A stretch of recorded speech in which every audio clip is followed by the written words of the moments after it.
Olá, queridos, graça e paz. Aqui eu sou o diretor de missões, Bispo Daniel Anecleto, sempre trazendo um abraço carinhoso do apóstolo Miguel Ângelo e da Bispa Rosana, nossos bispos primazes da Igreja Evangélica Cristo Vive. Eu quero apresentar para você hoje, no nosso Toque de Graça, um texto muito especial, que com esse toque de graça vai fazer você ver esse texto com exegese hermenêutica e entender o que possivelmente não foi dito até hoje, com esta visão, com este foco, mostrando um texto que vem sendo utilizado pela maioria das até igrejas evangélicas de uma forma possivelmente até poética, mas sem a revelação necessária. Muitos olham para esse texto e dizem, é um ato de fé, é um ato de coragem. Você vai ver que é um ato de dúvida e é um ato de alguém que está na carne, alguém que não identificou a vontade de Deus. Então, o toque de graça de hoje é para mostrar a você que esse texto, por revelação, nós vamos identificar que nós estamos neste mundo para que o nome de Deus seja glorificado, para que Deus seja honrado e não nós. Deus sendo honrado através de nós, claro que nós seremos honrados por Deus. Então a honra de Deus passa pela nossa vida. E para isso tudo se caracterizar, o que esse toque de graça mostra a você é que você precisa sempre identificar a vontade de Deus. Qual é o objetivo de Deus? E nunca seguir o impulso da carne, sabendo que o impulso vem da carne e o insight vem de Deus. Então é com os olhos espirituais que a gente enxerga os insights de Deus. E aí entende o desígnio de Deus, o propósito de Deus. Talvez você esteja passando por uma situação que você mesmo acabou provocando por um momento de reação da carne. E Deus acaba permitindo. E você fica então totalmente vulnerável, porque você não identificou o principal, que é a vontade de Deus. Vou ler alguns versículos aqui, vou mostrar para você a partir do versículo 22. Olha só. Logo a seguir, compeliu Jesus os discípulos a embarcar e passar adiante dele para o outro lado, enquanto ele despedia as multidões. E despedidas as multidões, subiu ao monte a fim de orar, sozinho. Em caindo a tarde, lá estava ele só. Então veja nesses primeiros 2 versículos que nós já identificamos que Jesus dá uma ordem, porque compelir é comandar, é dar uma ordem. Então Jesus deu uma ordem, esse tipo assim, vai na frente que depois eu vou, não é? E passem para o outro lado. E os discípulos aqui obedeceram, foram, e Jesus foi fazer outras coisas, foi despedir das multidões, depois subiu o monte e orou. Entretanto, o barco já estava longe, a muitos estádios da terra, açoitado pelas ondas, porque o vento era contrário. O barco avançava. Só que havia o quê? Uma questão de condições climáticas. Aí já começamos a ver a situação deste mundo. Nós estamos aqui, meus amados, não somos dessa pátria, disse o apóstolo Paulo. Isso aqui é como se fosse a fornalha aquecida 7 vezes. O vento vai ser sempre contrário. Então era isso que estava acontecendo. Depois diz que na 4ª vigília da noite, foi Jesus ter com eles, andando por sobre o mar. Veja bem, Jesus estava lá. Você imagina, despediu da multidão, depois ainda foi orar. Você sabe que Jesus, para parar para orar, não era menos de 1 hora. Né? E o tanto que você vê que Jesus, na 4ª vigília da noite, é que Jesus foi ter com eles, o versículo 25. Isso já era mais de 3 horas da madrugada. Então estava no cair da tarde, Jesus falou para eles embarcarem. Imagina que depois não tinha mais nenhum barco disponível lá para Jesus pegar uma caroninha, não é verdade? Por outro lado, se tivesse, ninguém mais ia querer entrar na água naquele momento de turbulência. Jesus fez o quê? Ele era o próprio Deus. Jesus, nos dias de sua carne, amados, diz Paulo aos Hebreus, era o véu.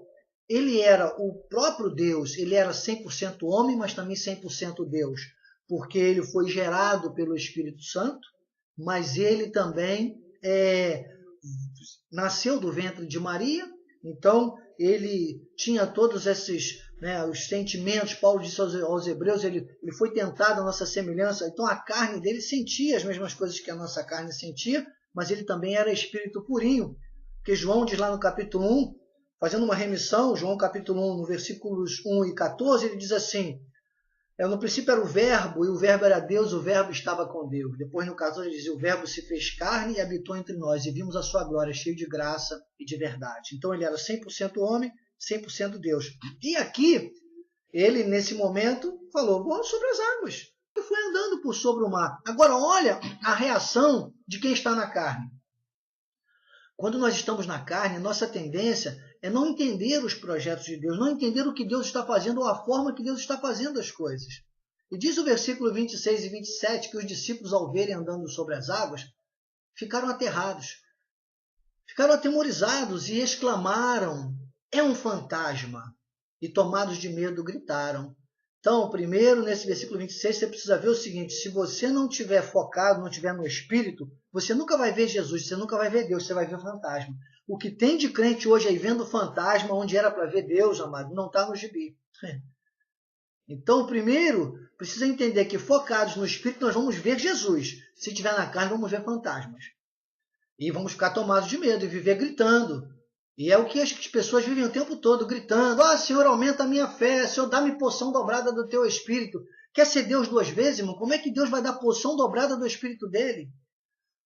Senhor, purifica, porque eu vou fazer o jejum para me purificar, amados. E Jesus está dizendo, calma, só quero que olhe para mim com os olhos da fé. Isso já está tudo feito. Já está feito. E você vai entender comigo nesse contexto de Pedro aqui. Porque tem muita gente que exalta Pedro, dizendo, olha, foi uma atitude de fé, hein? Pedro andou sobre as águas, eu quero andar sobre as águas, amado. Vamos entender isso aqui.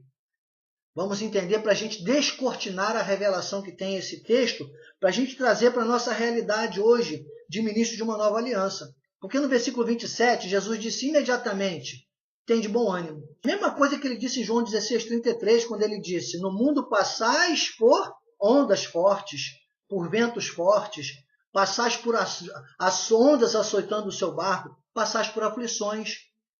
Então, no mundo nós passaremos por aflições. O mundo vai ter sempre vento contrário. No mundo passais por vento contrário. Estou fazendo uma remissão com João 16:33. No mundo passais por ventos contrários. Passais por aflições, mas tem de bom ânimo. E Jesus disse aqui imediatamente, tem de bom ânimo, sou eu. Quer dizer, sou eu. Esse tem de bom ânimo, irmãos, olhe com olhos espirituais, enxergue, e me enxergue, me veja. E Deus está pedindo isso o tempo todo para os seus filhos. Olhos espirituais, sabe? Olhos nos olhos. Veja que eu sou Deus. Me veja nessa situação. Talvez você esteja enfrentando uma situação, um diagnóstico médico, uma situação familiar. E possivelmente, amados, acredite, nossas maiores crises, elas acabam sendo geradas por falhas nossas mesmo. Pedro teve uma reação na carne. Mas antes de ler, continuar lendo Mateus, eu quero lembrar a você de 2 Coríntios capítulo 3, versículo 5. 2 Coríntios capítulo 3, versículo 5 diz assim, não que por nós mesmos sejamos capazes de pensar alguma coisa como se partisse de nós. Pelo contrário, a nossa suficiência vem de Deus. Então, como eu estou dizendo, primeiro, vamos pensar, vamos refletir, não vamos agir naquele furor da situação. Foi isso que aconteceu com Pedro. Depois, Filipenses capítulo 4, versículos 6 e 7 diz, não andeis ansiosos de coisa alguma, em tudo, porém, sejam conhecidas diante de Deus as vossas petições pela oração, pela súplica, com ações de graças. Ou seja, orai sem cessar, como diz Paulo Efésios 6,18, não é? A súplica, meus amados, é confessar a palavra, como Paulo diz aos Coríntios, se eu criei, eu falei, nós cremos, por isso também nós falamos. Pedir é apresentar a Deus com a confissão perfeita. E ele diz pela oração, né, pela súplica, depois com ações de graças. E a paz de Deus, que excede todo o entendimento, guardará o vosso coração e a vossa mente em Cristo Jesus. Finalmente, irmãos, tudo que é verdadeiro, tudo que é respeitável, tudo que é justo, tudo que é puro, tudo que é de boa fama, é amável, tudo que, se alguma virtude há e se algum louvor existe, seja isso que ocupe o vosso pensamento. São 60 mil pensamentos a cada 24 horas, amados. É o nosso sistema nervoso central que não para. Produz pensamentos, você vê quantas vezes você está dormindo, no meio da noite você desperta e você percebe que estava pensando ainda alguma coisa, você lembra. Às vezes não é sonho, são os seus pensamentos, não param. Então você precisa filtrar esses pensamentos. Uma coisa é você pensar, outra coisa é você ocupar o seu pensamento. Por isso que eu gosto dessa versão revista atualizada de João Ferreira de Almeida, que ela é muito obediente aos originais e ela traz dessa forma. Seja isso que ocupe o vosso pensamento. Então, ocupar o pensamento é refletir. Ocupar o pensamento é não apenas pensar. Descartes disse, penso, logo existo. Você quer só existir nessa terra? Não, você tem que produzir. Produzir e reproduzir Deus.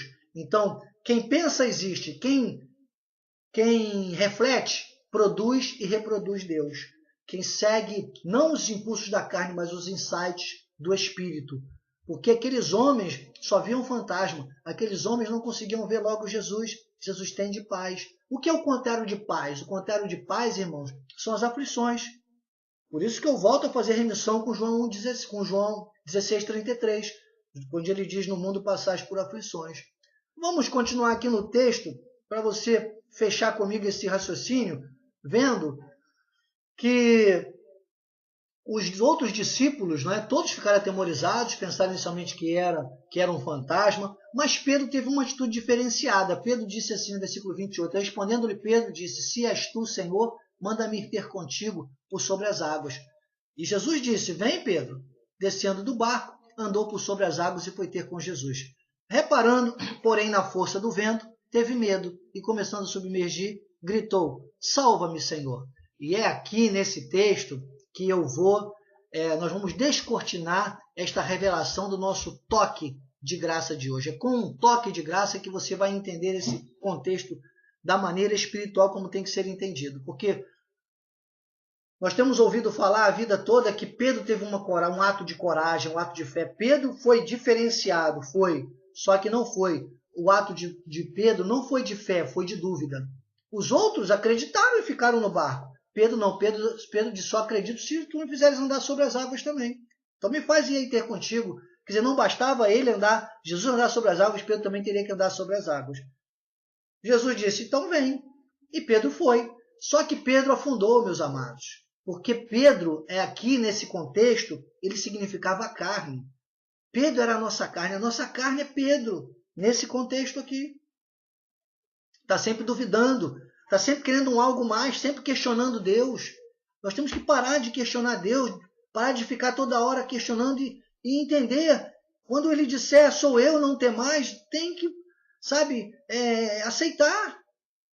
E sossegar, conforme os outros discípulos fizeram. Mas Pedro não, Pedro disse que quis algo mais. E olha o que aconteceu. Diz que reparando ele na força do vento, teve medo. Porque quando a gente toma uma atitude, ainda que a gente ache que está indo em direção a Deus, obedecendo a Deus, e cuidado com o que você pede a Deus. O problema é esse, meu amado. Cuidado com o que você fica pedindo a Deus o tempo todo, fica insistindo. Cuidado com você. Às vezes você fica achando que é Deus agindo uma coisa e Deus está permitindo por causa da sua teimosia. Por causa da sua forma de viver, da sua forma de reagir, a sua reação sempre à flor da pele, sempre na carne. Cuidado! Entre a provocação e a razão está a tua reação. Até no direito, no artigo 129 do Código Penal, no seu desdobramento, se você for lá olhar, você vai ver que se alguém te agride e você agride de volta, não adianta querer ir na delegacia acusar o camarada de agressão, não. Porque muda o artigo, ele muda para agressão mútua. Não é mais uma agressão só, é agressão mútua. E aí não tem que ou pune os dois ou não pune ninguém. Você está entendendo? Então cuidado, porque a tua reação vai determinar a tua razão. Então vamos reagir com Deus sempre procurando entender logo o que Deus quer. E eu vou te falar, Deus aí não queria que Pedro saísse da água. Ele permitiu, já que ele pediu. Já que ele duvidou. E foi o que Jesus disse. Jesus disse assim, olha, no próximo versículo, fechando esse contexto, Jesus prontamente, estendendo a mão, tomou-lhe e disse, homem de pequena fé, por que duvidaste? E aí, tem gente que pensa que Jesus está falando dessa parte. Ele afundou nas águas, ele submergiu porque ele duvidou. Não, ele saiu do barco porque duvidou. Jesus não está dizendo que ele deixou de andar sobre as águas porque duvidou de estar sobre as águas, amado. Jesus está repreendendo porque ele duvidou e não ficou lá no barco esperando Jesus. Subindo ambos para o barco, cessou o vento. Agora eu te faço uma pergunta e vou te dar 3 segundos para você pensar aí comigo. O que Jesus queria de fato? Qual era a vontade de Jesus? O que Jesus queria quando apareceu andando sobre as águas? Que Pedro fosse andar sobre as águas com ele? Não. Isso foi Pedro que pediu, duvidando de que era Jesus ainda, para ter uma prova a mais. Cuidado de ficar pedindo toda hora prova a Deus, porque Deus não prova você para Ele, Deus se prova para você nas situações. Tem gente que pensa que Deus está nos provando para Ele. Amado, Deus é onisciente, onipresente, onipotente, Ele sabe de tudo. Até quando Ele falou com Adão e Eva lá no Jardim do Éden, Ele sabia onde eles estavam. É que Deus quer se provar. Aí eles aparecem cheios de medo, com folhinhas para esconder suas vergonhas, e Deus manda um cordeiro para ser sacrificado e servir de pele apontando para o sacrifício de Jesus. Entenda, nós somos os heróis da fé do século XXI. Se você for olhar Hebreus 11, vai lá Paulo dizendo sobre a lógica espiritual da fé, maravilhoso, no versículo 1, depois no 6, falando ainda sobre a fé, depois ele começa a falar dos heróis da fé, e ele diz, não caberia na Bíblia se eu fosse citar todos os heróis da fé, porque todos os homens que viveram antes de Cristo nascer e depois morrer na cruz, ser ressuscitado e glorificado, todos esses homens, todos esses grandes heróis da fé, quando eu digo homens é no sentido genérico, homens e mulheres, grandes heróis da fé, todos esses, no momento em que o Espírito Santo atuava sobre a vida deles, estava tudo certo, irmãos. Eles eram os heróis da fé. É o mesmo Espírito que está em nós hoje, só que com uma diferença. Aqueles homens apontavam para um sacrifício que ainda iria acontecer. Eles apontavam para uma promessa, eles apontavam para o que ia acontecer. E nós somos heróis da fé de hoje. Gálatas 2:20 diz que Cristo vive em nós. Colossenses 1:27 diz que Cristo em nós é a esperança da glória. Efésios 3:20 diz que ora aquele que é poderoso para fazer infinitamente mais conforme o seu poder que opera em nós. Então hoje nós temos uma condição diferenciado, nós temos um posicionamento que nós somos heróis da fé do século XXI para apontar o que Jesus já fez. Aí é que está a diferença. Não dá para ficar conforme Pedro, não dá para ficar igual o Pedro da carne, não dá para ficar na carne o tempo todo pedindo, Senhor, salva-me, Senhor, não. Irmãos, já está feito. Jesus disse na cruz do Calvário, tetelestai, está consumado, está feito. Paulo explica isso nas 14 epístolas, agora precisamos viver. Nós precisamos viver isso. Senão vamos ficar a vida toda gritando, salva-me. E quanto mais nós andarmos no Espírito, lá em 1 Coríntios capítulo 2, versículo 9, assim, nem olhos viram, nem ouvidos ouviram, nem jamais penetrou no coração do homem o que Deus tem preparado para aqueles que o amam. E o versículo 10 de 1 Coríntios 2, 9, que tem muita gente que fica pensando que fica só nisso. Senhor, mostra, nem olhos viram. E Deus já está aí para mostrar, é só você andar no Espírito. Porque o versículo 10 de 1 Coríntios 2, 9, o 1 Coríntios 2, 10 diz assim, mas Deus não o revelou pelo Espírito, porque o Espírito a todas as coisas perscruta, até as profundezas de Deus. Então, nós quando acessamos o Espírito, nós conseguimos identificar o que é a vontade de Deus. E qual era a vontade de Jesus aí? Me explica. O versículo 32, vou colocar de novo só para você ler. Leia o 32 comigo. Subindo ambos para o barco, cessou o vento. Quer dizer que quando foi feita a vontade de Jesus, o vento cessou. Jesus tinha dito para eles, vai na frente que eu já vou. Nós vamos passar para o outro lado, mas vai na frente que eu já vou, não é verdade? Não tinha outro jeito de ir, Jesus foi sobre as águas. Jesus era o próprio verbo, era o Espírito. Só Jesus tinha preparo para andar sobre as águas. Pedro não tinha que andar sobre as águas. Quem tinha que andar sobre as águas era Jesus. Pedro ali simbolizava a carne. Carne não anda sobre as águas, carne afunda na água. E sabe o que significa essa água? A água na Bíblia, sempre que a Bíblia fala em água, significa purificação, significa a palavra. A água é a palavra. O verbo é Jesus. O Jesus é a palavra. Jesus é Espírito. Ele estava habilitado a andar sobre as águas. Pedro não. Ele deixou Pedro andar sobre aquelas águas, mas na carne ele sabia que Pedro já tinha duvidado, quis sair do barco, que Pedro ia afundar. Então essa é que é a grande visão. E aí, quando diz que quando Jesus entrou no barco com Pedro, cessou o vento, porque Jesus não queria que Pedro andasse sobre as águas. Jesus só queria entrar no barco. Jesus só queria chegar no barco para acabar a travessia com eles. Então, qual era a vontade de Jesus? Foi isso que faltou ser identificado. Nós precisamos entender qual é a vontade de Jesus. Qual é a vontade de Jesus na sua vida? Jesus só quer entrar no barco. Jesus só quer entrar no seu barco. Você está entendendo? E quando Jesus está no teu barco, cessa o vento. E acredite, Jesus já está no teu barco e não sai mais. Se você já recebeu a Cristo, se você confessou a Cristo, ele está no seu barco. Não sai mais. João diz, a vós possuís a unção que vem do santo, dizendo, não tem mais como sair. Sabe, o Senhor Jesus disse, olha, após a morte segue-se o juízo, as minhas ovelhas, João 10, 27, ouvem minha voz, me seguem, eu lhes dou a vida eterna, ninguém as arrebatará das minhas mãos. Paulo diz lá aos Hebreus, já não resta sacrifício. Também diz aos Coríntios, olha, se a obra de alguém se queimar, será salvo, todavia como pelo fogo. Então, o que nós precisamos entender é que a salvação da nossa alma, quando manifestada, é de uma vez por todas, é obra de Deus, e ser filho de Deus nesta terra é obra dele. Viver como filho de Deus nesta terra é obra nossa, mas não é da carne. Não é na carne, é no espírito. É só nós precisamos entender sempre em tudo aquilo que nós estamos passando, qual é a vontade de Deus, o que Deus quer. Naquele momento, nessa analogia que nós estamos fazendo aqui, nesse sermão expositivo com a exegese hermenêutica, uma representatividade ali que havia, que eu já vou te mostrar, que Jesus andou sobre as águas que simbolizavam a palavra e queria entrar no barco. Só isso que aconteceu. Porque o mundo sempre vai ser contrário. Eu te falei, nós não somos desse mundo, a nossa pátria não é essa, nós estamos aqui como peregrinos, diz a palavra, e nós estamos aqui para que o nome de Deus seja glorificado. A gente tem que apontar o sacrifício de Cristo. A gente tem que mostrar a esse mundo que Deus existe. Porque se a gente for ficar esperando no mundo, irmão, olha aqui, o 1 João, o que diz? Capítulo 2, versículo 16. Tudo que há no mundo, a concupiscência da carne, a concupiscência dos olhos e a soberba da vida, não procede do Pai. Ou seja, essas coisas terrenas, nada disso procede do Pai. É só isso que nós vamos encontrar. Só vamos ver vento contrário. Agora, voltando a Filipenses 4:8, você vê, finalmente, irmãos, então nós temos agora que filtrar tudo isso, para que a gente veja a vontade de Deus.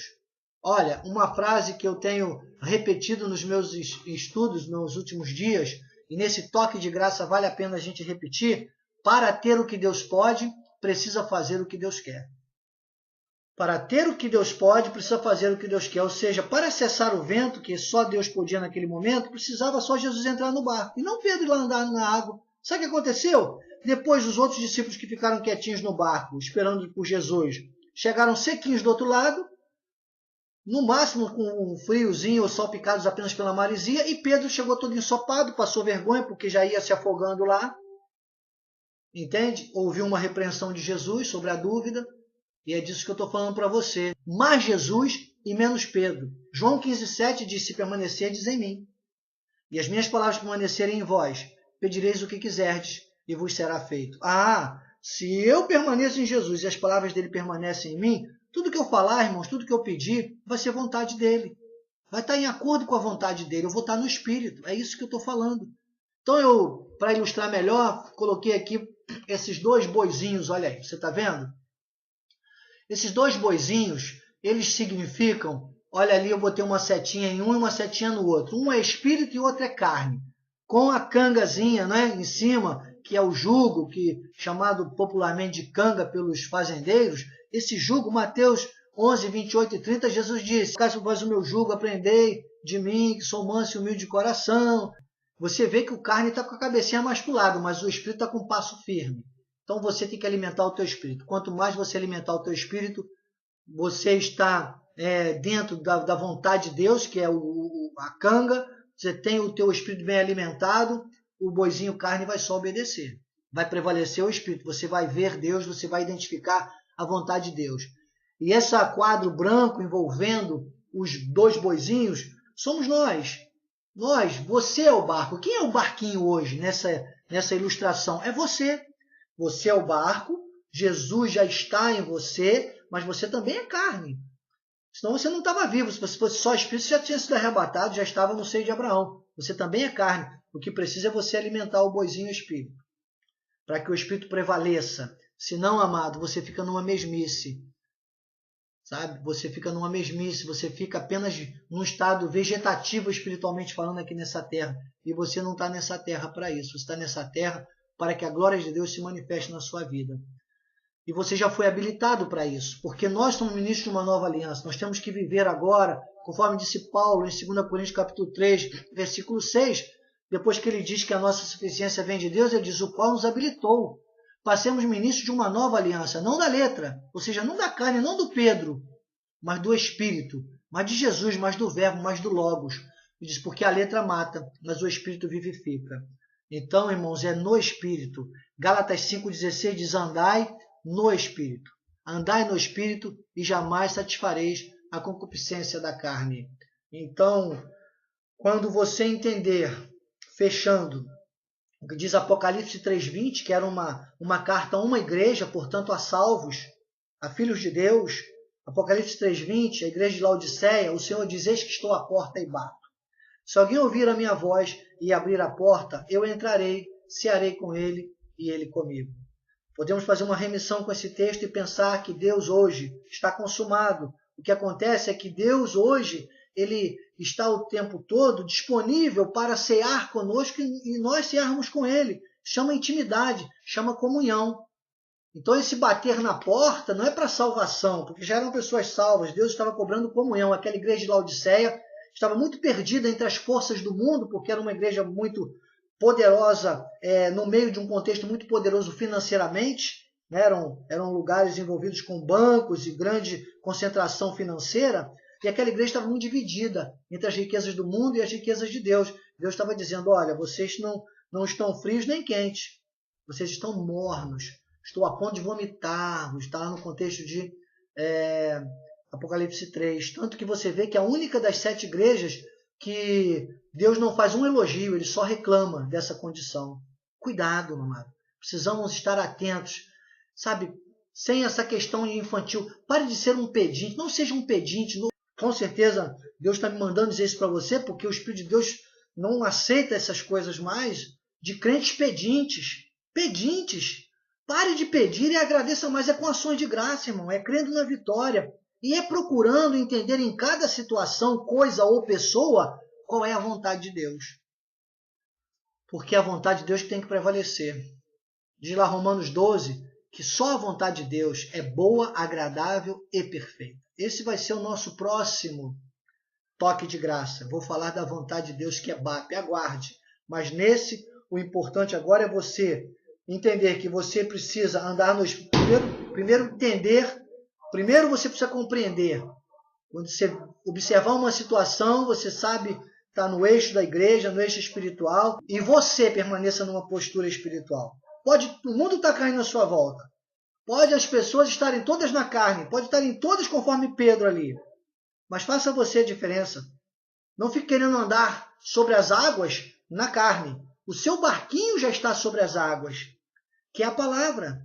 Você que é o barquinho, você deve andar sobre as águas direto, que é a palavra, com o teu espírito prevalecendo. Na hora que o espírito deixar de prevalecer, irmão, nesse mundo, o vento está sempre contrário. A gente vai afundar. É disso que eu quero falar para você neste toque de graça.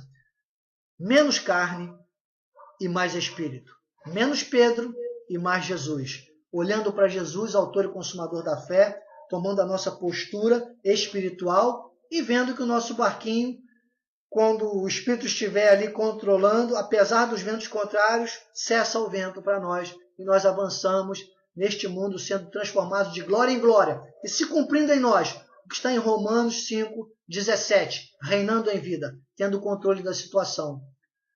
É só você ir lá depois dar uma olhadinha, é bom que você leia a Bíblia, é muito importante, Romanos capítulo 5, do 14 ao 17. Você vai ver Paulo dizendo isso, que pelo pecado de Adão, por Adão entrou o pecado, reinou a morte, que era o que reinava ali em Pedro e nessa situação carnal, mas pelo sacrifício de Cristo nós podemos reinar em vida. Vamos reinar em vida, vamos andar sobre as águas, mas sabendo que nós somos o barquinho, não é a força do nosso braço, nós somos o barquinho, e nesse barquinho tem que prevalecer o Espírito de Deus em nós. Amém? Andando no Espírito, jamais vamos satisfazer a concupiscência da carne. Vamos seguir e vamos entendendo a vontade de Deus, vamos avançando. E olha, amado, ninguém vai nos deter. Diga comigo, doa quem doer, custe o que custar, com Cristo eu vou perseverar. Amém? Em Cristo. Gálatas 2:20, Cristo vive em nós. Bispo Daniel Anecleto, um toque de graça, graça e paz.